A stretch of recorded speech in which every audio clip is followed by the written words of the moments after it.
So yesterday at the rally for Dr. Afia Siddiqui, may Allah subhanahu wa ta'ala free her, liberate her, and all of the political prisoners, Allahumma ameen. I made the comment that Dr. Afia represents something greater than herself, and that one of the things that she represents are the casualties of war that will disappear in the numbers and be forgotten. And particularly, I mentioned the schoolgirls that were massacred in Iran. May Allah subhanahu wa ta'ala have mercy on them all and comfort their parents, and all of the oppressed and all of those that have been murdered. Allahumma ameen. And there's a question yesterday that came to me. How should we feel about all this? I know Sheikh Yasser addressed some of this, alhamdulillah, some ground rules yesterday.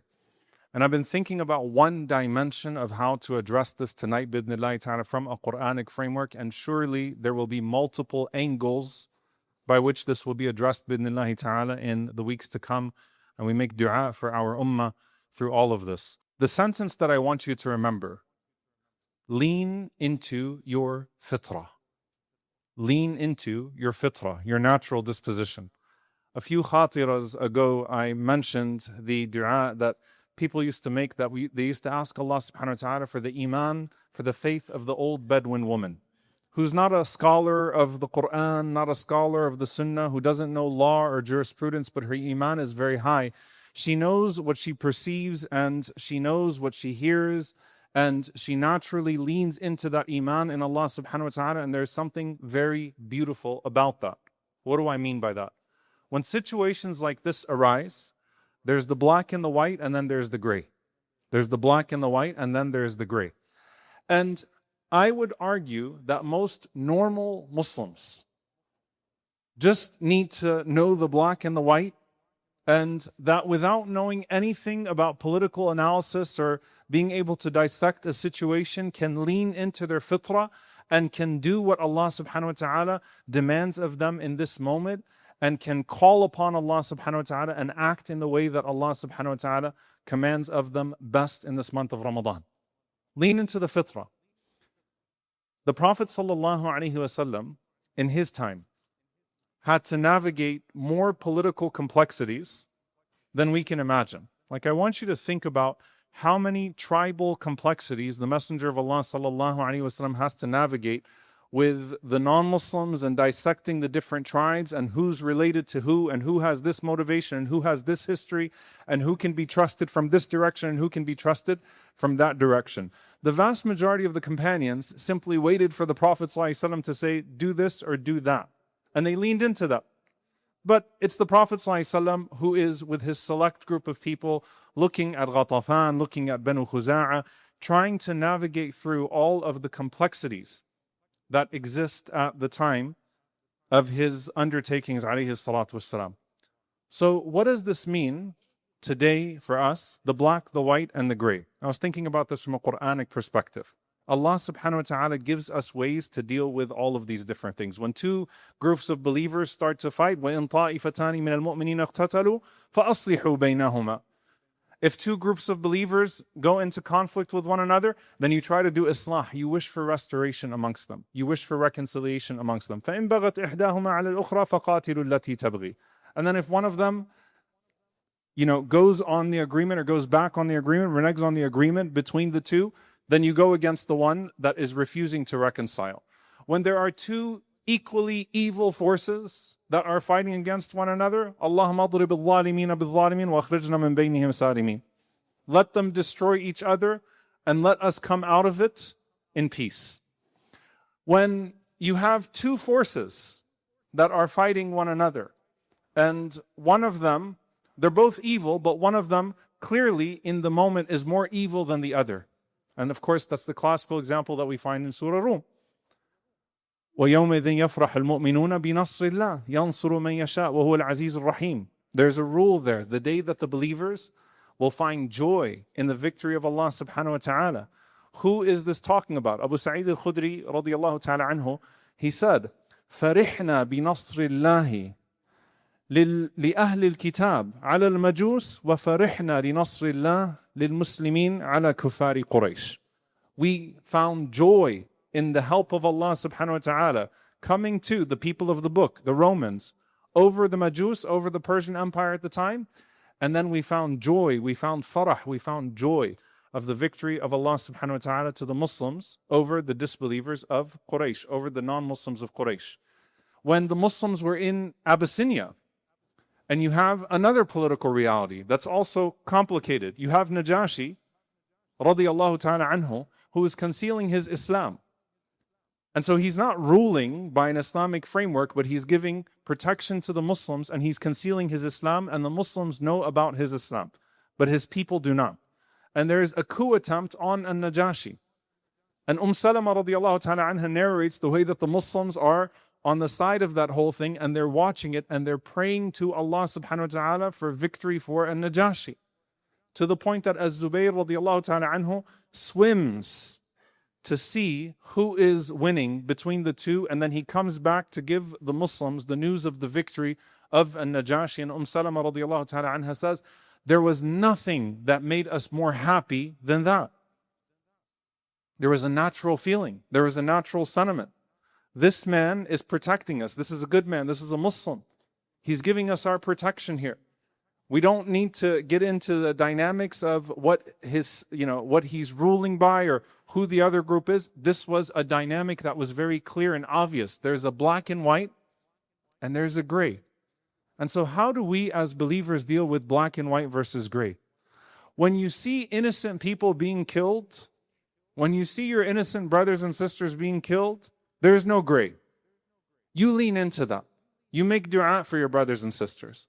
When you see what is as clear as night and day of an evil, expansionist, colonial enemy of Israel that is trying to expand and trying to disrupt the Muslim world, and that's making its intentions very, very, very clear, I never want to be on the side of that regime. Ever. For anything. Nothing good comes out of that. Nothing good comes out of that. It is always evil. It has evil intentions.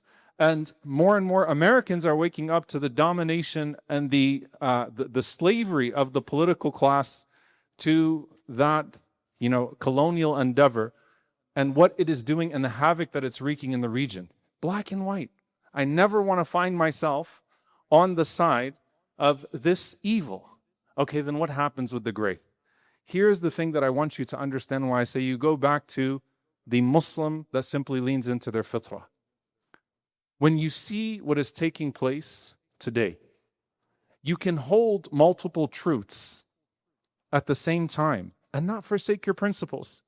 You can absolutely resent the crimes of the regime of Iran against the people of Syria and other places and still resent the crime that is being committed against the innocent people there right now. And understand very wide-eyed and clear-eyed that what is happening is an abject evil right now. You can resent the presence of American military bases in Gulf countries. I do. You can resent them. It's evil. And you can also be concerned for your brothers and sisters that live in those countries that are worried about shrapnel and drones falling on them. Those are two things that can be true at the same time. There's a fitri element to this. That is just natural as Muslims. When it comes to the gray, Allahumma man arada bil islami wal muslimina khayra fawaffiqhu li kulli khayr.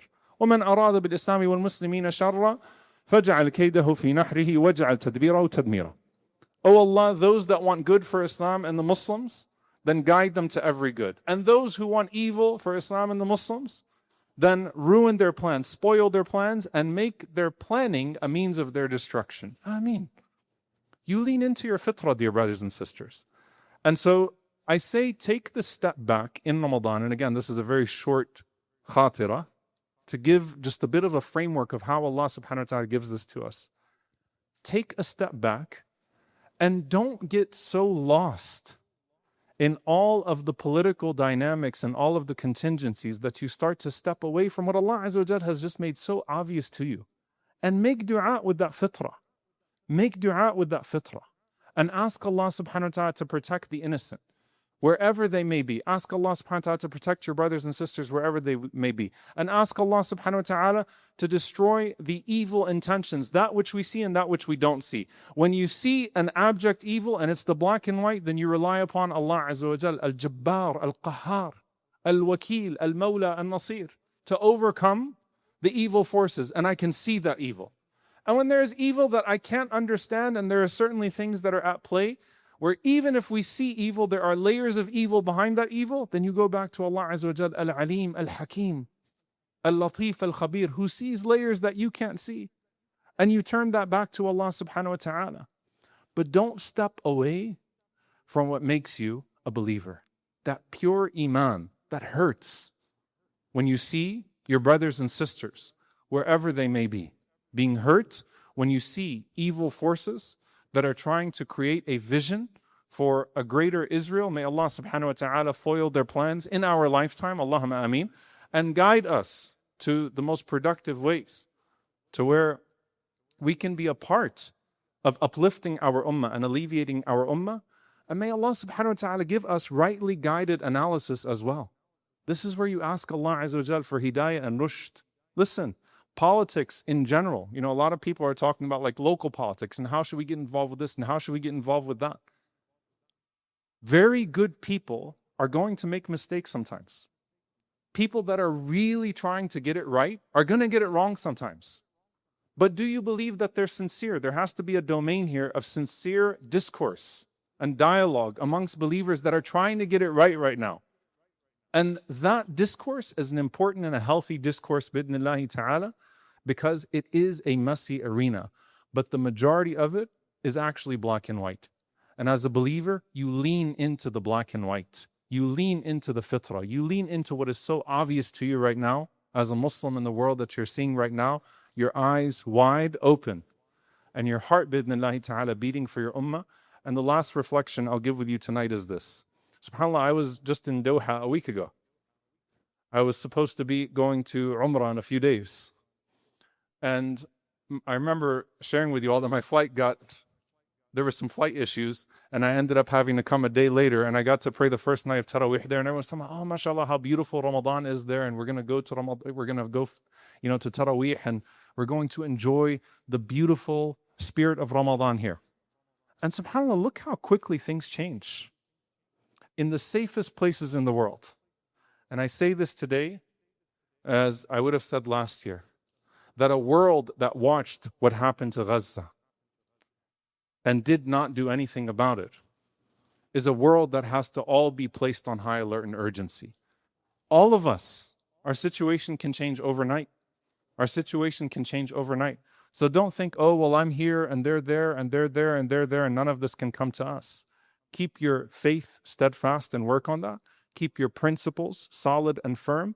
Keep your heart with your ummah bi'idhnillahi ta'ala, and lean into that fitrah in Ramadan, where we're supposed to be feeling that sentiment of one body. May Allah subhanahu wa ta'ala uplift our ummah all over the world, and may Allah subhanahu wa ta'ala destroy those that wish evil for it and those that inflict harm upon it. And may Allah subhanahu wa ta'ala allow us to see the gloating of our enemies turn into humiliation. Allahumma ameen. Jazakumullahu khairan. Wassalamu alaikum wa rahmatullahi wa barakatuh.